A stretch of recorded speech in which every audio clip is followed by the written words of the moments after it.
Okay, this is the Fluval aqua valve. It goes on Canister series. I think it's 107, 207, 307, and 407. Same part is going to fit all of them.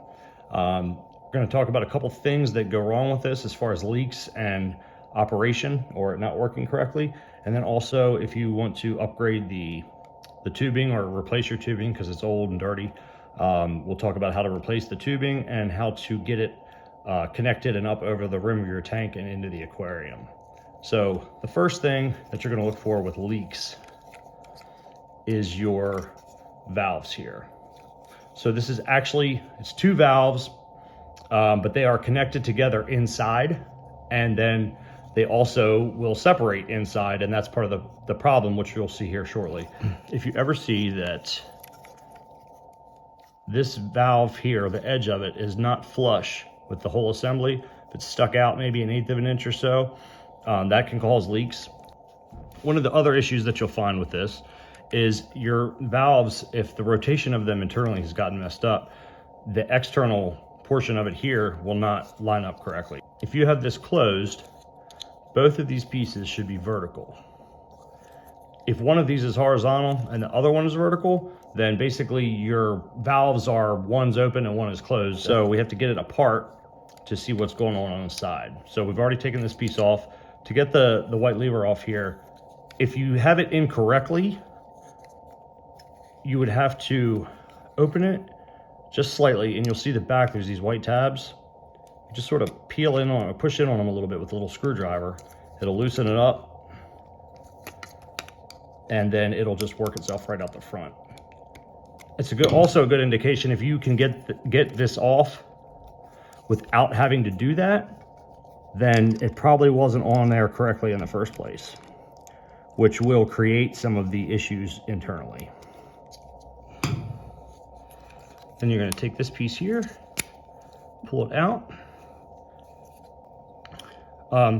This piece here should come out fairly easily. Unless it's super, super tight, you shouldn't need any tools. If it is, you could just use the blunt end of a screwdriver and push it through. All right, so once you get this valve assembly pushed out, if it's already together correctly, that's great.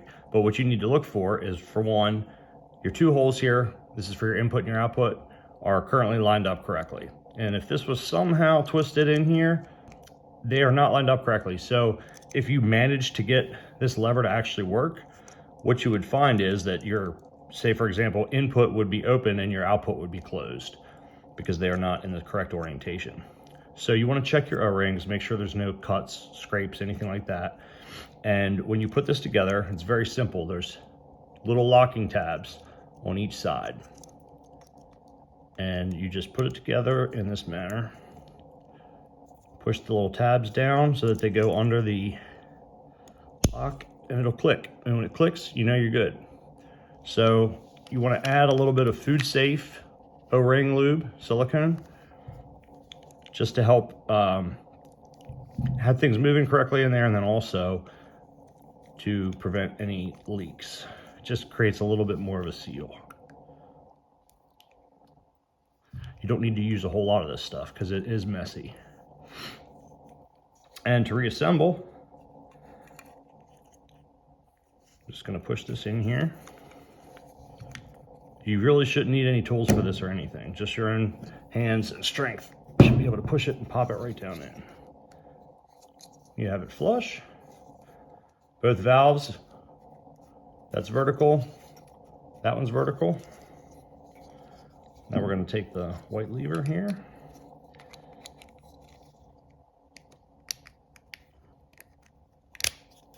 Works in till it clicks. Go ahead and push it up, and here's a way to verify that everything's correct. You see no light or no green towel underneath there. Flip it, and now they are both open.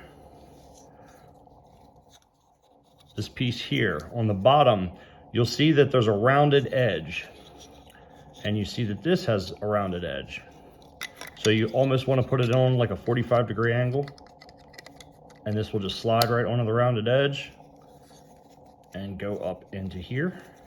And then these work as a unit together. That's all, guys. Let me know if you have any questions, and thank you. See you later.